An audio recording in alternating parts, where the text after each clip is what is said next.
છેલ્લા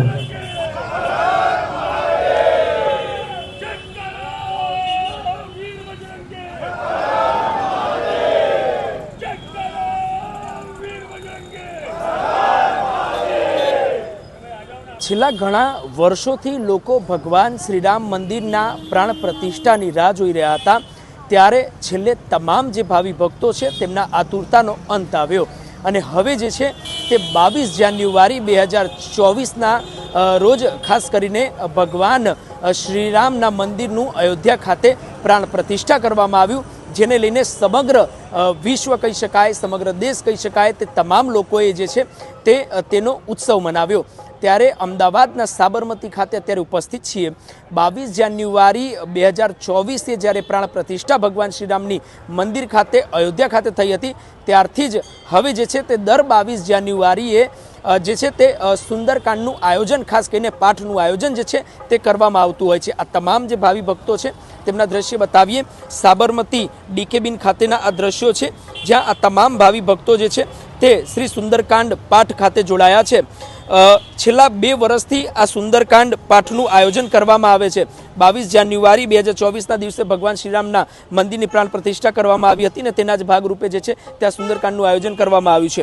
અશોક શર્મા છે, તેમની સાથે વાતચીત કરીશું। कार्यक्रम रखा गया है सुंदरकांड पाठ का, कितने साल से कर रहे हैं? 450-500 संघर्ष साल के संघर्ष के बाद, लाखों लोगों के बलिदान के बाद 22 जनवरी 2024 के अंदर भगवान राम के जन्म स्थान अयोध्या के अंदर फिर से भव्य राम मंदिर का निर्माण हुआ और वहाँ पर राम लला जी विराजमान हुए। उसकी खुशी में, आनंद में और उस गाथाओं को, उन बलिदानों को सदा याद रखा जा सके, इसके लिए हिंदू साम्राज्य सेना द्वारा अपने विस्तार के अंदर नीलकंठ महादेव डीकेविन के अंदर पिछले 2 साल से इसका आयोजन किया जा रहा है और लगातार ये आयोजन हर साल इसी तारीख को चलता रहेगा, जिससे उन बलिदानों की और हमारी भव्यता की, हमारे संघर्ष की और भव्य राम मंदिर की गाथाओं को लोग जान सके, याद कर सके और हमारे संघर्ष के बाद हमारी जो विजय है उसका हम आनंद ले सके, इसके लिए ये आयोजन। आज पाठ का कार्यक्रम है, क्या शेड्यूल रहेगा, क्या कार्यक्रम रहेगा रात तक?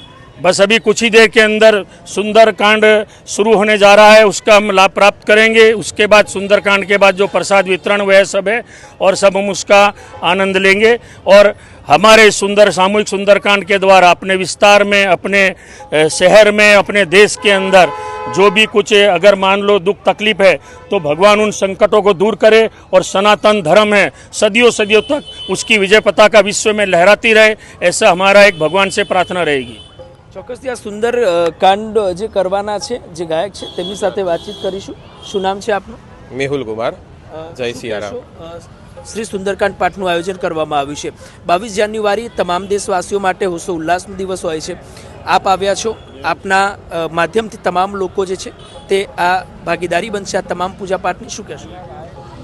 સુંદરકાંડ પાઠ એટલે રામચરિત માનસનો 5મ સોપાન, જેમાં શ્રી હનુમાનજી મહારાજની ભક્તિનો કાંડ છે અને અત્યારે હાલમાં જોવા જઈએ તો આપણા હિન્દુઓની ભક્તિ એ 22 જાન્યુઆરીથી વધુમાં વધુ વધારો થઈ રહ્યો છે અને એટલા જ માટે કદાચ આ વખતે પણ હિન્દુ સામ્રાજ્ય સેનાએ ભક્તિમાં વધારો કરવા માટે, હિન્દુને જાગૃત કરવા માટે આવો કાર્યક્રમ રાખ્યો છે। સુંદરકાંડ પાઠ દ્વારા આપણા જીવનમાં પણ રામજીની ભક્તિ ઉતરે, આપણા જીવન પણ રામ રાજ્યની સ્થાપના થાય એવી મારી શુભેચ્છા છે અને આજના સુંદરકાંડ પાઠ દ્વારા સૌનું કામ મનોરથ પૂર્ણ થાય, નિરોગી આયુષ્ય મળે એવી હું શુભેચ્છા પાઠવું છું।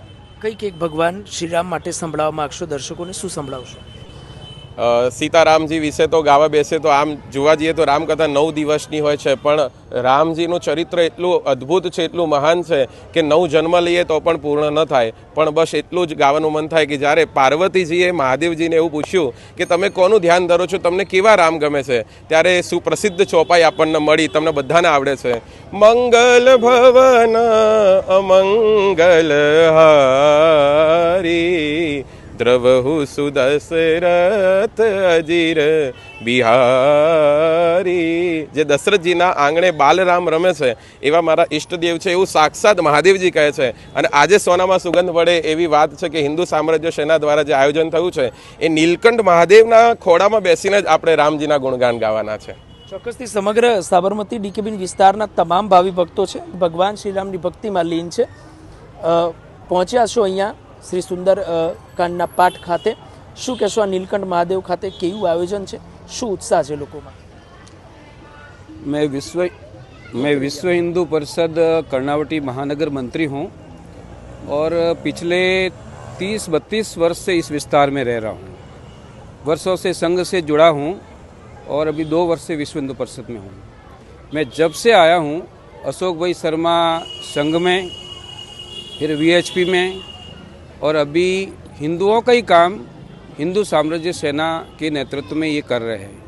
और जहाँ भी इनकी आवश्यकता होती है, जब कभी भी, चाहे संघ को हो, चाहे वीएचपी को हो, चाहे समाज के किसी अन्य संस्थान को हो, ये सब जगह जहाँ आवश्यकता हो, वहाँ अपेक्षित हो, वहाँ उपस्थित हो जाते हैं। यही नहीं, इनके सभी भाई जो है वो भी अपेक्षित रहते हैं। आज विश्व हिंदू परिषद भी पूरे प्रांत में और देश भर में अलग अलग जगह इस प्रकार के उत्सव का आयोजन कर रहे हैं। हमारे साबरमती जिले में भी अलग अलग जगह है और उनमें से आज ये साबरमती प्रखंड में भी, ये विवेकानंद प्रखंड में भी श्री अशोक भाई शर्मा ने जो आयोजन किया है, ये असल में सनातन धर्म का, समग्र हिंदू समाज का काम है, क्योंकि राम सनातन के प्रमुख स्थान पर हैं और राम को छोड़कर इस सनातन संस्कृति में कुछ है ही नहीं। और इसलिए विश्व हिंदू परिषद कर्णावटी महानगर एवं साबरमती जिला कार्यकारिणी भी मेरे साथ है। उन सभी की तरफ से मैं श्री अशोक भाई शर्मा और इनके जितने भी कार्यकर्ता हैं उनको हृदय से अभिनंदन देना चाहता हूं कि आपने इस प्रकार का आयोजन किया है। ચોક્કસથી આભાર વિધિ કરે છે તમામ લોકોની, भक्तों को बुलाने की ज़रूरत नहीं होती, कार्यक्रम सबका होता है। फिर भी कितने लोगों की व्यवस्था की गई है? यहाँ पर 1500 से 2000 लोगों की व्यवस्था की गई है कि लगभग अंदाजा है कि सुंदरकांड में इतने लोग शामिल होंगे। ચોક્કસથી આ નીલકંઠ મહાદેવનું મંદિર છે, સાબરમતી ડીકેબીન ખાતે આવેલું છે અને આ નીલકંઠ મહાદેવ મંદિર ખાતે ખાસ કરીને શ્રી સુંદરકાંડ પાઠનું આયોજન કરવામાં આવ્યું છે। પાછળ જોઈ શકો છો આ સ્ટેજ છે અને આ તમામ જે વ્યવસ્થા છે અહીંયા કરવામાં આવી છે અને તમામ ભાવિ ભક્તો જે છે તે અહીંયા પહોંચી રહ્યા છે અને ખાસ કરીને અહીંયા સુંદરકાંડ છે તે મોડી રાત સુધી થશે અને ત્યારબાદ તમામ ભાવિ ભક્તો માટે પ્રસાદથી લઈને તમામ પ્રકારની વ્યવસ્થા કરવામાં આવી છે। 2024માં ભગવાન શ્રીરામના મંદિરની પ્રાણ પ્રતિષ્ઠા કરવામાં આવી હતી, ત્યારથી લઈને તેમણે કહ્યું કે જે તેમના તમામ લોકો છે તેમના દ્વારા દર વર્ષે આવી રીતે જ આયોજન કરતું રહેશે અને તમામ આયોજનની અંદર ભાવિ ભક્તો પણ આવી રીતે જ આવતા રહેશે। કેમેરા પર્સન સાથે પ્રેમ ચોબે, સમય રિપોર્ટ્સ, અમદાવાદ।